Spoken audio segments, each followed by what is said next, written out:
Hello, everyone. We're back. Do you notice anything different about my room? Hope so. Unless this is your first live stream watching me.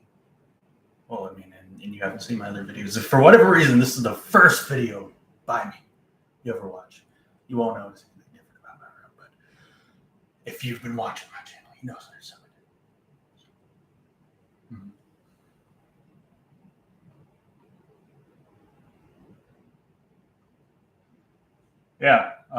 Yeah, they kept falling off, and they kept falling off my my wall, and the jackets just kept on getting damaged. And sometimes I want to take one out to play, and it would just loosen up a bit. And they ripped apart my wall and all this other stuff. I just kind of felt I probably shouldn't do it. I know it looked like nice. I probably preferred that look over that, but I mean, I like the American flag being there, so it's pretty cool anyway. But also, Rudy, I got a couple other things I got. So, hold on. Now, Rudy, I want you to tell me what country this is. I'm sure you probably know. This is probably an obvious question.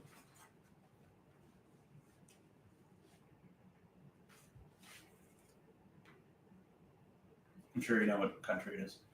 Hell yeah, Canada. That's right.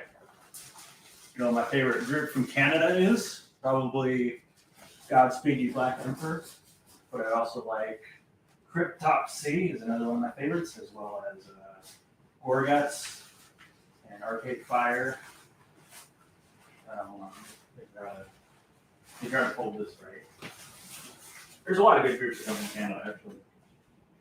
Canada is probably one of my favorite countries for music. Neil Young's from there. And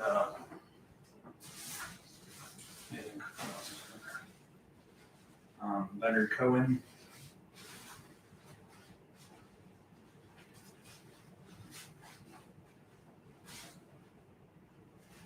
Vanadium Snares. All right, let me put it in here.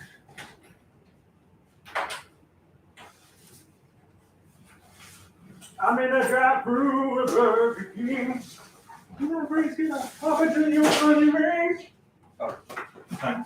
All right, hold on. All right. Here's the other one. What country is this? I'm sure you probably know. I'm sure you know what this one is. Right? What country is this?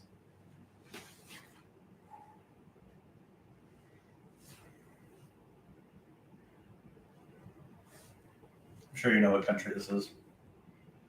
Yep, it's Mexico. That's right. My favorite group from Mexico might be, it's Reves. I forgot the name how you pronounce it. It's a really interesting alternative rock and group that kind of combines like electronics and all this other stuff. I forgot the name, but also I like, I don't know. Probably have to look back because a lot of their names have really kind of unique Latin names. I'm not really big on like Spanish genres, not Spanish. I'm sorry. Spain, that would be the country in Europe, but I'm not really big on a lot of music that's like reggaeton. Although there was a reggaeton album that came out this year. It was this week that I thought was decent. Though. They had like an anime character as the album cover. But I do like a lot of Latin music, like samba and stuff like that.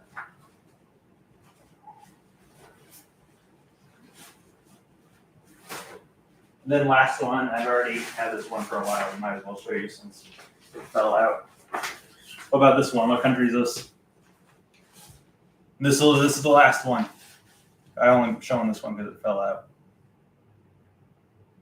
This might be a bit harder, but I'm sure you'll get it. What country is this?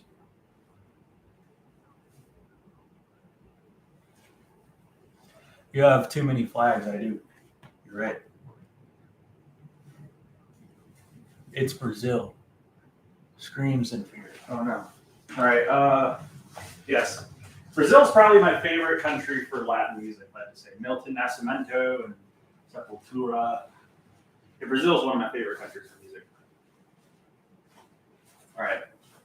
If you're wondering why I have so many flags, even I'm really confused about that, but no, I'm just kidding. So when I was a teen, and I guess I still kind of am, I was very, very interested first in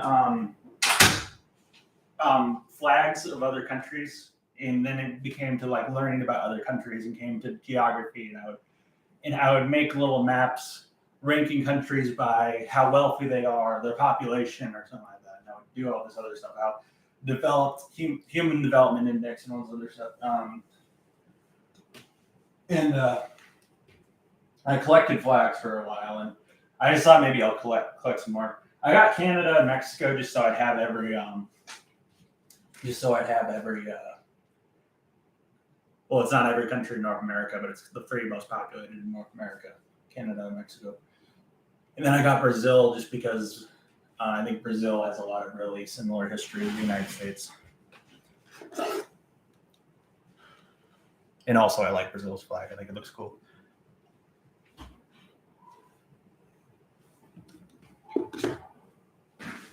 I'm in a drive-through with Burger King. Can I get a Whopper Junior with onion rings?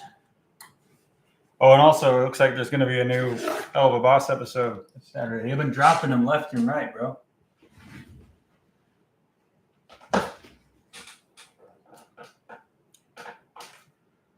This weekend, Jeff Buckley's Grace, Fishman's 98, 12, 28. Those albums are both amazing. 98, 12, 28 is my second favorite live album. It was my favorite for a long time, but now it's my second. My favorite's this Alive 2007 by Daft Punk. And Grace is amazing too. I love that album. It's a very beautiful one. And Jeff Buckley has a fantastic voice.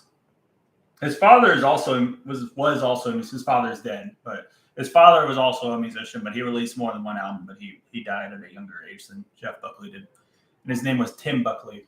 And he has a really good, heavily experimental, very experimental, kind of scary sounding album called Star Sailor that he did. And I don't think he's as good as Jeff Buckley, but he's still pretty good. He also still has a pretty good voice. His singing's a bit similar to Jeff Buckley's with the falsetto and all that stuff.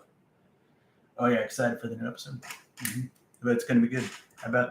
I don't know. I feel like season 2 hasn't been as good as season 1, but I really like I guess the episode 8, I guess, was season 1, but I thought that episode was really good. I really enjoyed that one.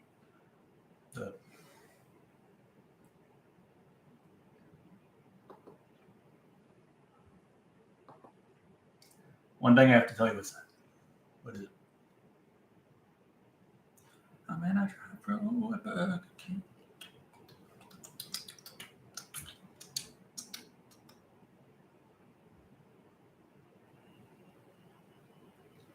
I left the new metal community.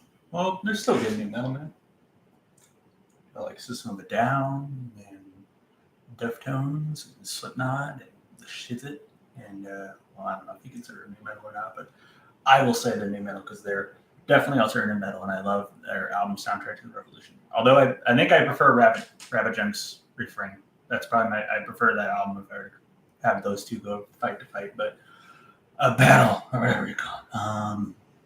But there's Korn's good, you know, and still listening to System of a Down, Deftones, Linkin Park. Yeah, Linkin Park's good too. That's good. Yeah, there's a lot of really bad new metal, but I think when new metal is good, it's really good.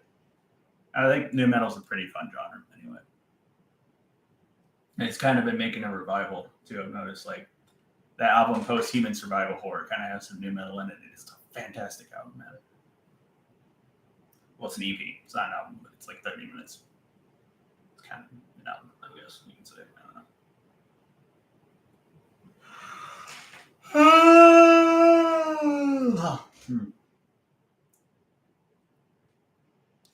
The sky is falling. It's fucking boring.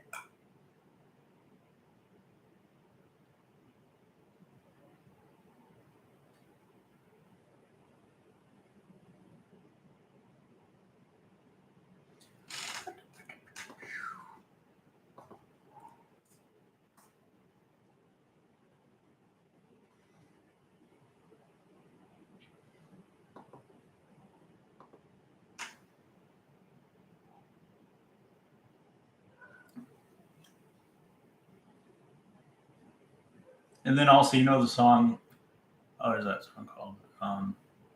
Tropical Beaches Incorporated. That song by Chat Pile. There's some elements of that song that remind me a lot of new metal, like especially the part where he goes like, "And get the fuck up." That part sounds like something out of Corn or something.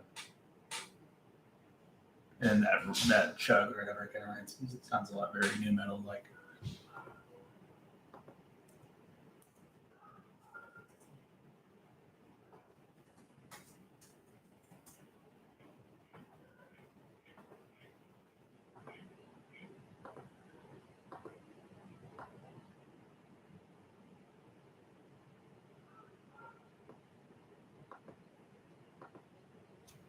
Yeah, the EP is still good, but I'm a bit overwhelmed by Bring the Horizon. Keeps releasing new singles so that their fans keep waiting for the new album or new EP. Yeah, you know what's weird? I think they said it came out in 2020, I think, right, or something.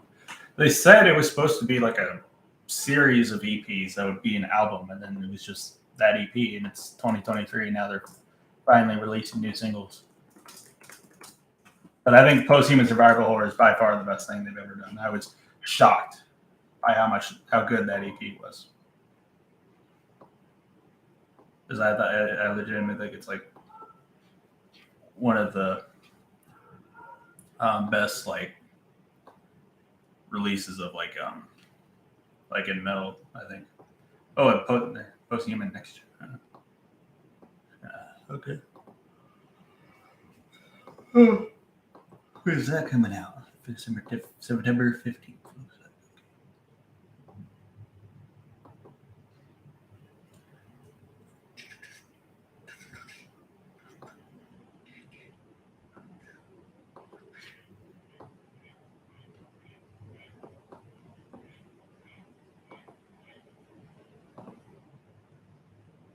I'm sure the new album will be good, especially since it has the Post-Human thing. Survival Horror was fucking amazing, bro. It was amazing.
I like the picture that I sent you earlier. Which one? Let's see.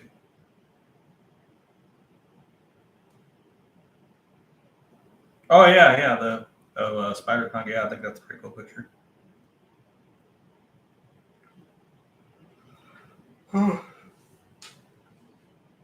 Ugh.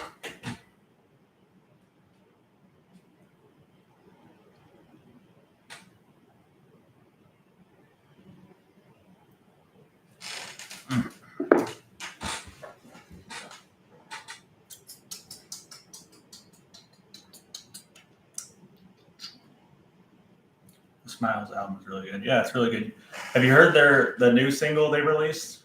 I forgot what it's called.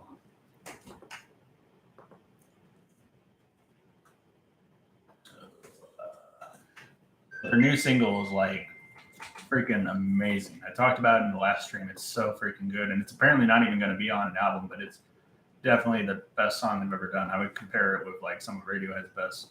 It's so freaking good. It's called Bending Hectic. It's so good. It has like some metal in it and all this other stuff. It's just so freaking good.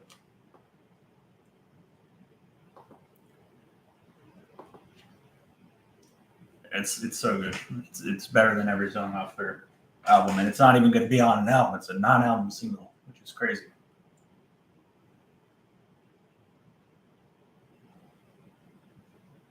I don't know why they wouldn't release it on their own. I definitely listen to a whole album similar to songs like that.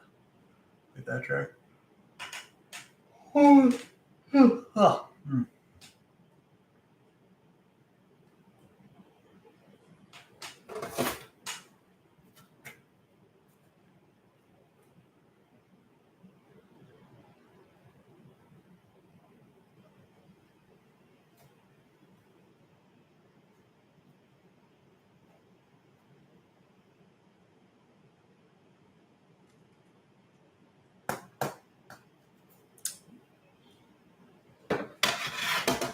That's my motto.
Oh, they're called Mexican group I mentioned. They're called Cafe Tacbaba. I'm sorry, I'm probably butchering that, but they're really good. They have a really good album called Re, but I prefer their album Revis Yo Soy. The album is incredible. It's very, very musically diverse. Well, both of them are. Both albums are very, very musically diverse, and they're really good. You should definitely check them out.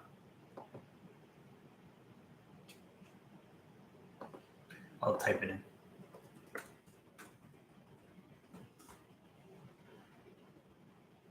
And I left the new metal community because it's my time to move on. Gotcha.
Full Metal Jacket. You said you watched that movie. Yeah, a couple times. I watched it a couple times. It's good. I'd probably give it an 8 out of 10 if I ever give it a score. Just because of the beginning of it, where they're at the boot camp, is like by far the best like part of the movie. But then when it's the rest of it is still good, but it's not like anything that I don't know. I've seen better, I guess. But the beginning of it is really, really interesting and really well written. The beginning of it I feel like if it was a short film where that just had the beginning with the boot camp, like and it was like a psychological thriller thing, I feel like it would be probably up there as like my top 5 Kubrick films, probably. Maybe even top 3.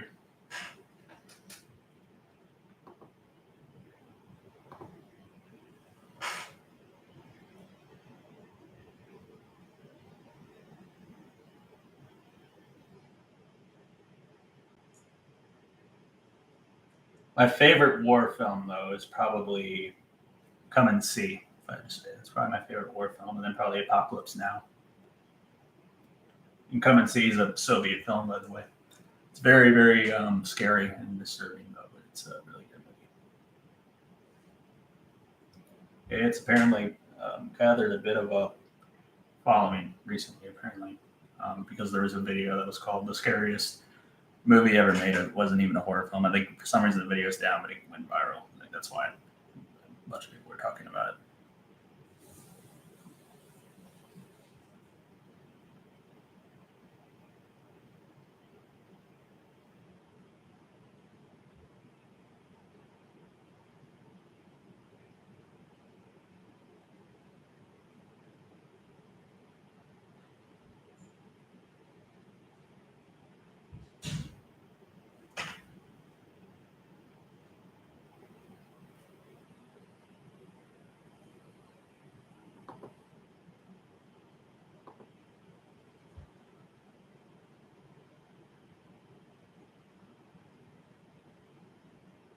I hear in everyone's favorite war movie is either Apocalypse Now.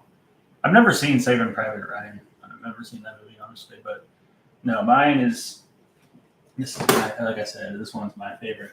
I love Apocalypse Now. Apocalypse Now is amazing, but this is definitely my favorite war movie. Is Come and See. It's not in English, like I said. It's a Soviet film, so it's in Russian, but it's very good.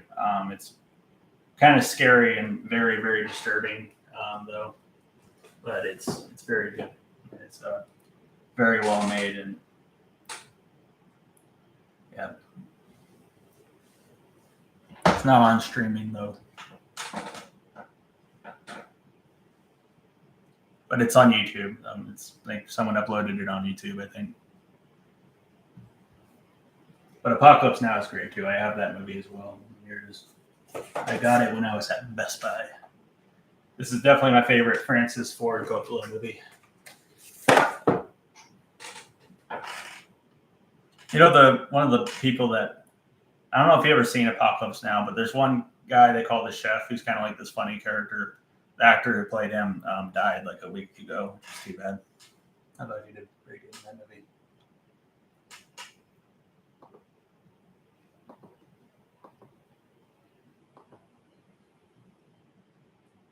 And one thing that's crazy about Apocalypse Now, though, is it's shot in '79, but the movie looks like it could have came out today with how well it's shot. It's crazy.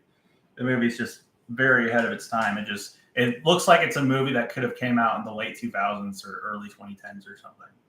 That's just how well it's shot, and it's just so ahead of its time. It's crazy. It legitimately looks like a movie from the 2000s or something. It acts like a movie from the 2000s.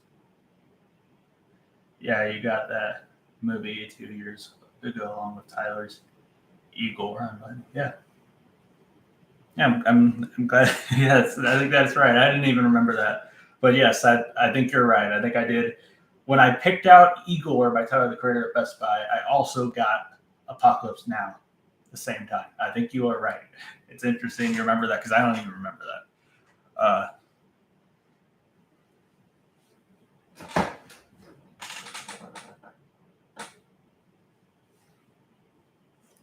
I've gotten other movies too. I just I really got to start showing the movies I get recently and my unboxing videos like I've done before. I haven't done that. Really got to start doing that again.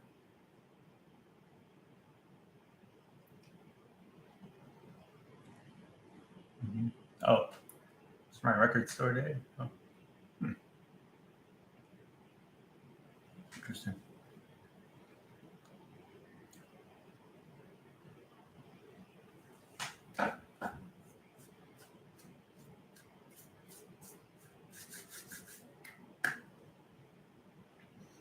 Oh, and also I haven't even talked about Resident Evil 4 because that's the game I've been playing, the remake. It's really good. It's really good. It's quite fun. I've never played the original Resident Evil 4, but I really like it. It's very fun, but I'm playing it on my laptop and it takes up 60 gigabytes, so it does run slowly, and it has gotten several fatal errors. But luckily, the game is very, very forgiving on where you save, which I think is a good thing. And it doesn't have as many fatal errors as you would think, and it runs a lot quicker than you would think. But someone like me probably doesn't have to worry about it because I've pretty much only been playing it for like an hour and a half every day. So $60. $60. It was $60. Yeah, it's a good game. I'm gonna play the Silent Hill 2 remake when it comes out as well, because that's one of my favorite games ever. And apparently, there's a bunch of memes where they mix Silent Hill 2 with Resident Evil 4 because apparently the games share a lot of similarities, which I can see by the Resident Evil 4. That's me playing it, you know. But I think Resident Evil 4 is more popular, but I prefer Silent Hill 2 just from what I've been playing. I think Resident Evil 4 I think is more fun to play, but Silent Hill 2 is a lot more artistic and has a more unique and creative story to it, I think, which is something that piques my interest a bit more. Silent Hill 2 isn't really that fun to play, but it's a game that's just very, very, I mean, the acting isn't good, but it's very, very well made and very smart and just has a lot of really artistic imagery and all this other stuff. It's very unique and creative. I think that's what, and it's also quite a scary game as well. And there's like some parts in Silent Hill 2 that still make me feel uneasy, even though I've played through it like countless times. There's still parts that always make me jump, and there's always parts that always make me feel uneasy or eerie parts in it. It's crazy. It has like some sort of atmosphere that no other game really has, I think. In Silent Hill, Resident Evil 4 isn't really, I would really say, scary, but it is a horror game. I don't think it's really meant to be scary. It's more of like an action horror game, which those aren't really scary. But, you know, it's a very good game though. Still very good game, very fun. Graphics for it are amazing. That does slow it down a bit because the graphics are so powerful, but that's okay. And maybe someone going on this channel like, when is this fucking guy gonna talk about Resident Evil 4? Because I've been sitting here for 30 minutes and all he's talked about were flags and music and head of a boss and shit like that. I don't care. I want to hear Resident Evil 4, brother. All right, and I was like, oh yeah, he's finally talking about it. It's good.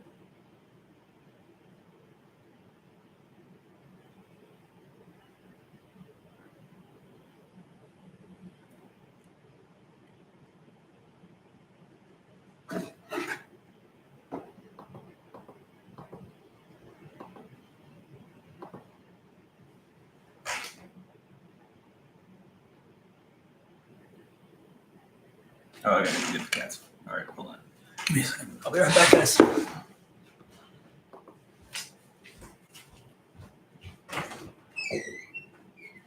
Be right back.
I'm back.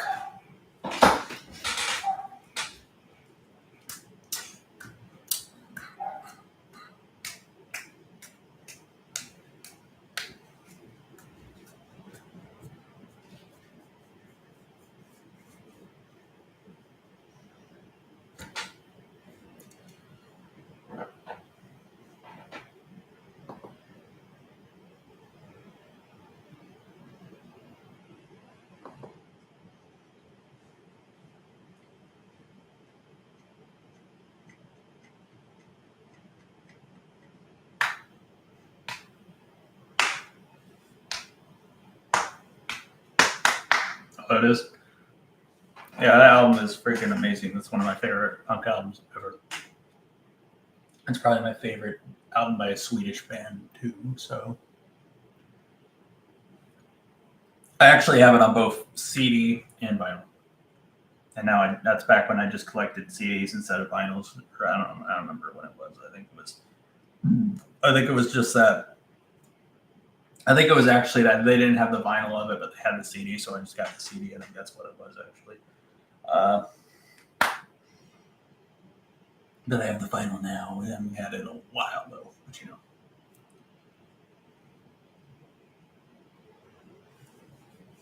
But yeah, it's a fantastic album. I'd give it a 10. I'd give it a score. Mm-hmm.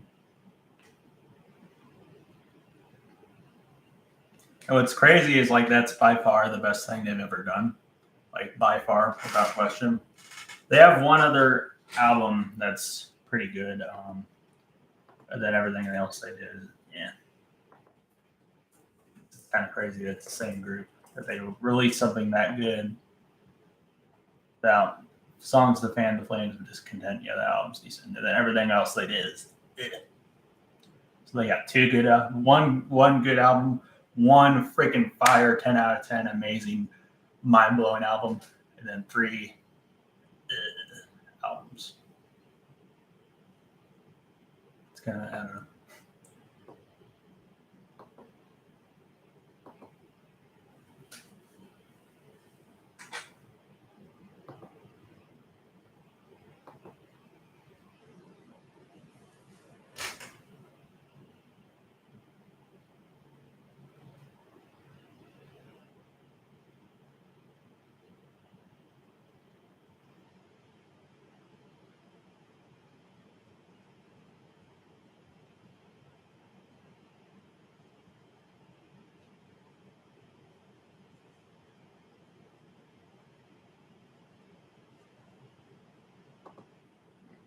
Oh, guys, one second. I'll be right back.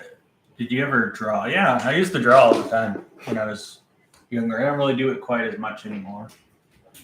I think I was fine at drawing. I wouldn't say I was absolutely fantastic. I think people, when they saw me draw, they would always say, "Wow, you're so good at drawing," and all this other stuff. But it's like, I don't know. I've seen people draw better. I wouldn't give myself too much credit.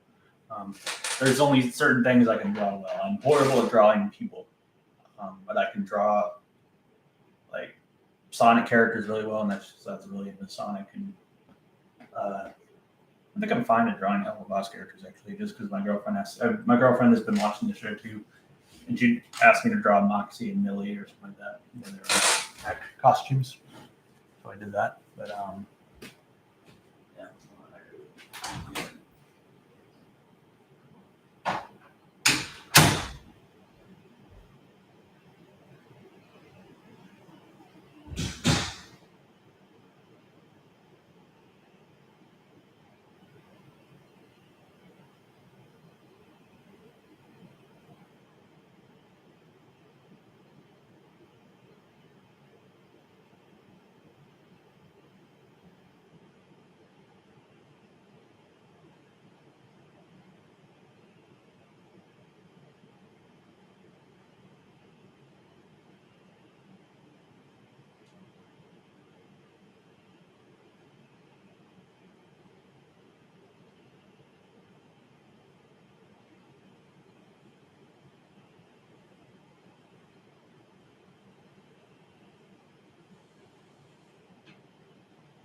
Oh, and also another good artist from Mexico is Natalie Lafourcade, which is a recent one. And actually, the folk music is quite good. New album is really good from last year. Uh-huh.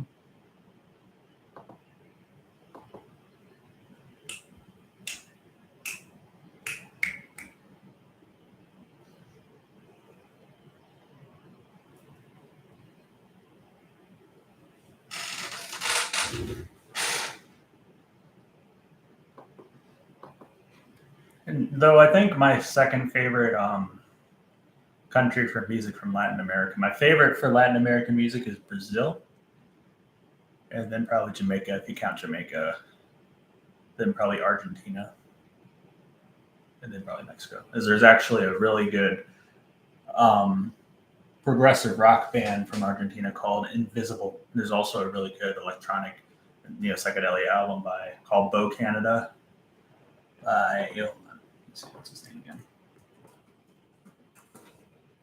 Gustavo Cerati. He was in a band called Soda Stereo.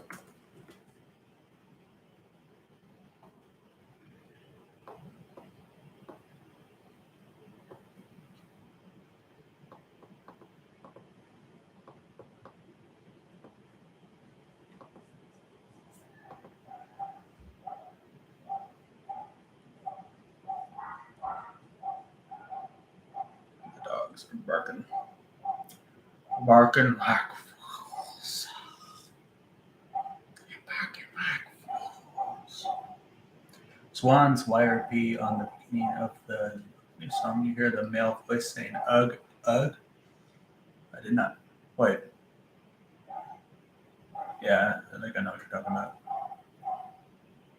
I think it was like, I don't remember which one it was, but that was cool.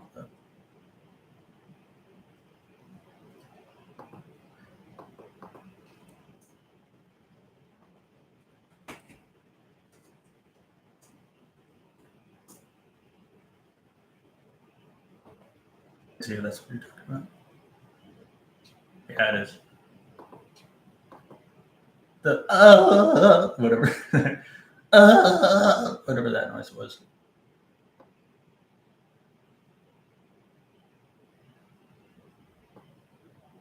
And it's just kind of looped with that noise just repeating. Yeah. From FG, Family Guy? Is that what that is?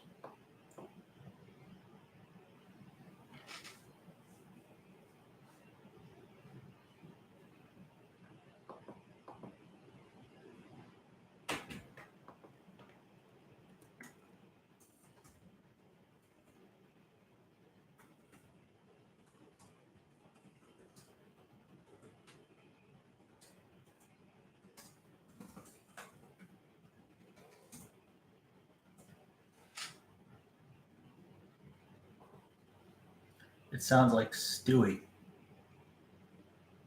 I guess kind of you can say that.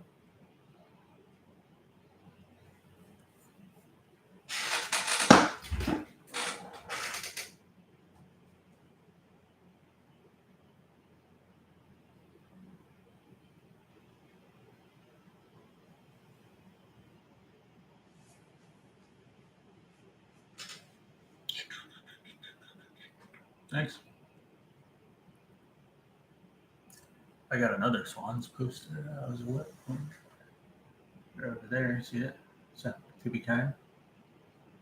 Over there. That's one of my favorite albums. Right. Now I'm pointing at it. Technically pointing at this flag right here in front of me, but it looks like I'm pointing at To Be Kind, so I'm just going to say that. I saw it especially if I saw the Filth poster. Yeah, I actually took the Filth poster down. It's in my Filth vinyl. So.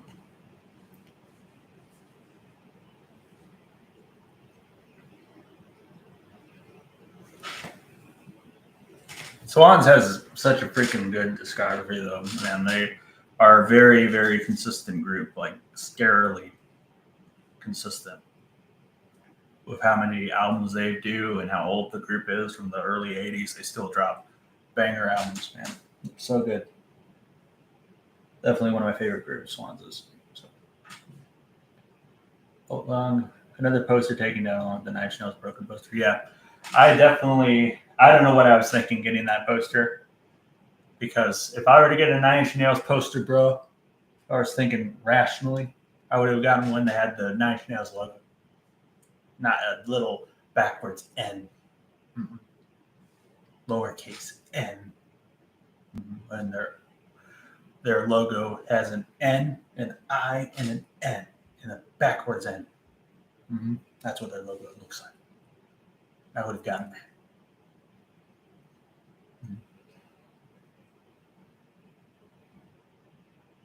And Broken's also my third favorite Nine Inch Nails release. So, not my first. Still good EP though. I love the EP Broken. So, nothing else Broken. Broken's an awesome EP. I also own it. So, I'd say it's one of my favorite EPs ever.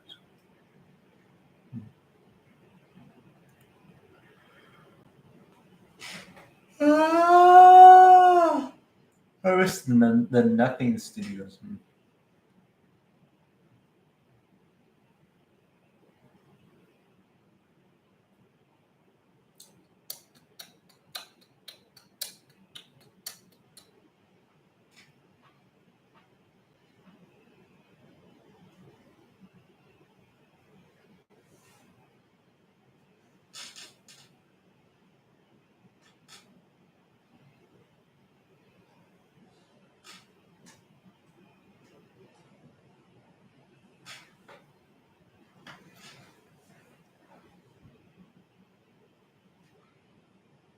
Trent Studio. Yeah. There's also like the Downward Spiral was recorded in one of the houses that the Manson murders happened in. I don't know if you knew that or not. They didn't know that at the time, but they called it Le Pig because there was like a someone in graffiti wrote it on the wall and said "fuck the pigs." I don't know if you know about the Manson murders, but they were like a far right like cult. That was like a neo-Nazi far right kind of cult, and they basically were trying to kill a bunch of rich white people and trying to make it sound like black people were doing it in an attempt to start a race war, which obviously didn't work. That was freaking awful. But that's but one of the houses where that fell victim to the Manson family's cult happened to be the place that they recorded the Downward Spiral at. I don't know if you knew that or not. I know that already. One of the most haunted places for a studio. Yeah, it's definitely not a place I'd want to record music at, because that's just disgusting, the things that he did. So.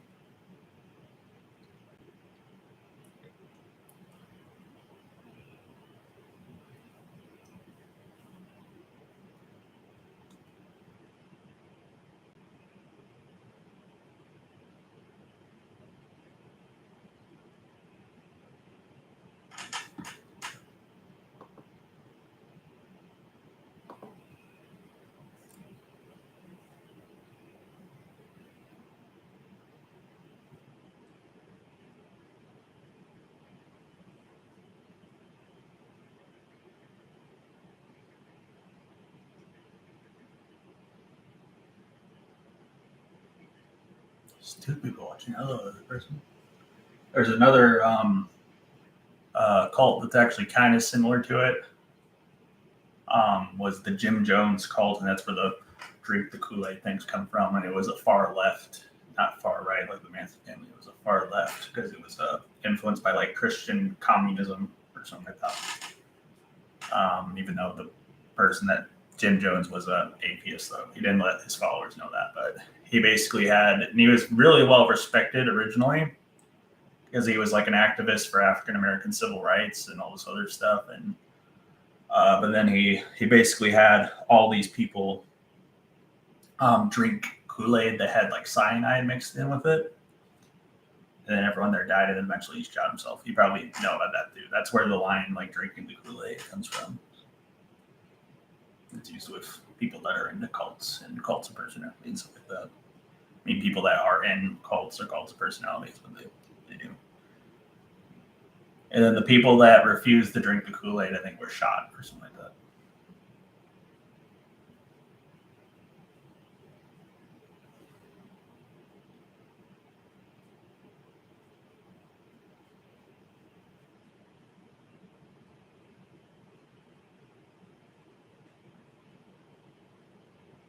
Really bad guy.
It's quiet in here.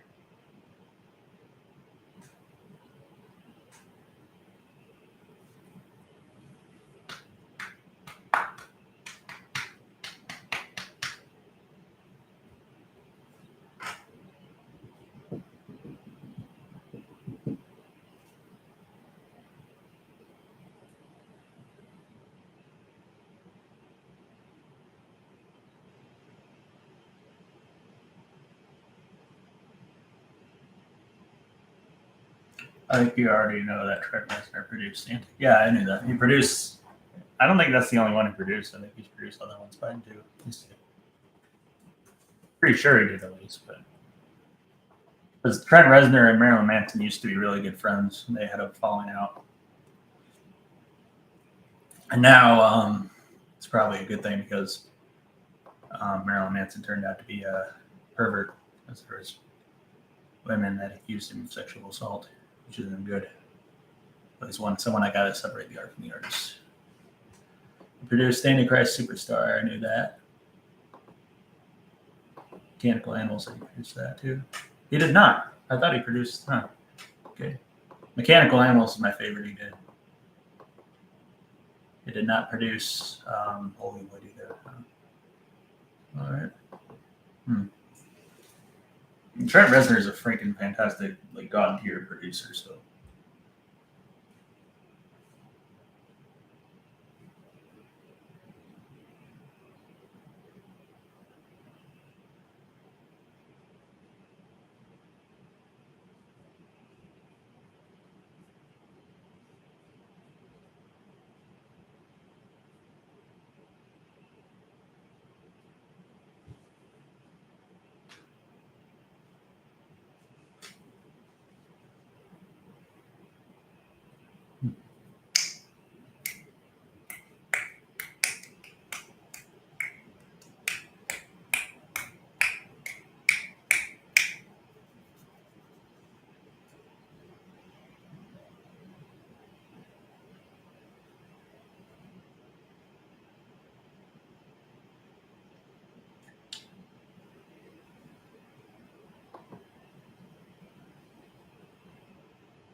See you in the next stream, Rudy.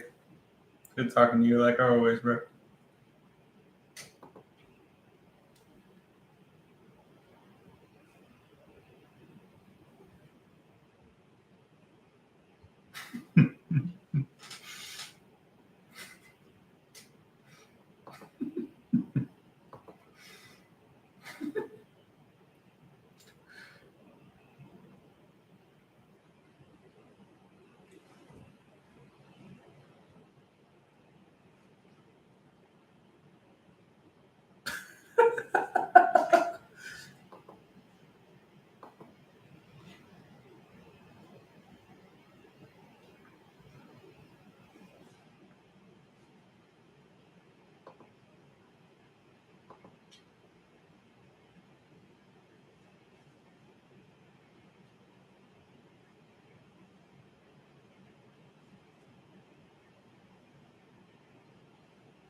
All right, anyways, hope you guys had a great 4th of July.